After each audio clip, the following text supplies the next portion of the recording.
அவர்கள் ஜெபம் பண்ணின போது அவள் கூடியிருந்த இடமானது அசைந்தது. ஆமென் சொல்லுங்க. ஒரு அசைவு உண்டாக வேண்டும்.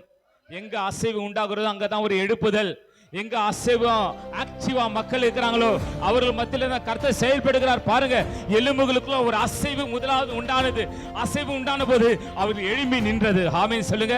இன்றைக்கு சபையிலே ஒரு அசைவை கர்த்தர் உண்டாக்குகிறார். கமான், எல்லா வாய்களை திறந்து கொஞ்ச நேரம் கைகளை தட்டி வாயை திறந்து பேசுங்க. ஆண்டவரே, எனக்குள்ள ஒரு அசைவு உண்டாகட்டும். நான் அப்படியே ஒரு மடம் போல ஒரு சிலை போல இருக்க கூடாது. ஆண்டவரே, நான் அசையணும். நான் அசைந்தால்தான் சபை அசையும், ஊழியம் அசையும், ஊழியம் எழும்பும். ஆண்டவரே, நான் எனக்குள்ள ஒரு அசைவை உண்டாக்க வேண்டும். ஒரு அசைவை ஏற்படுத்தும். ஆண்டவரே, ஒரு ஆக்டிவா இருக்கணும், ஒரு அசைவு உண்டாகணும்.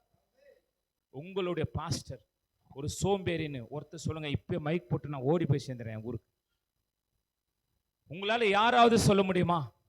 உங்க பாஸ்டர் ஒரு சோம்பேறியான பாஸ்டர். அவரா தூங்கினே இருப்பார், அவரா சும்மா உட்கார்ந்து இருப்பார், அவரா ஒரு வேலையும் செய்ய மாட்டார், அவருக்கு ஒரு வேலையும் தெரியாதுன்னு உங்களை ஒருத்தர் சொல்ல முடியாது. ஏன்னா உங்க முன்னால் நான் ஒரு சாட்சியா நிக்கிறேன். ஜஸ்ட் நம்பர், அவ்வளவுதான். மனசுக்குள்ள ஒரு அசைவு இருந்துட்டே இருக்குது.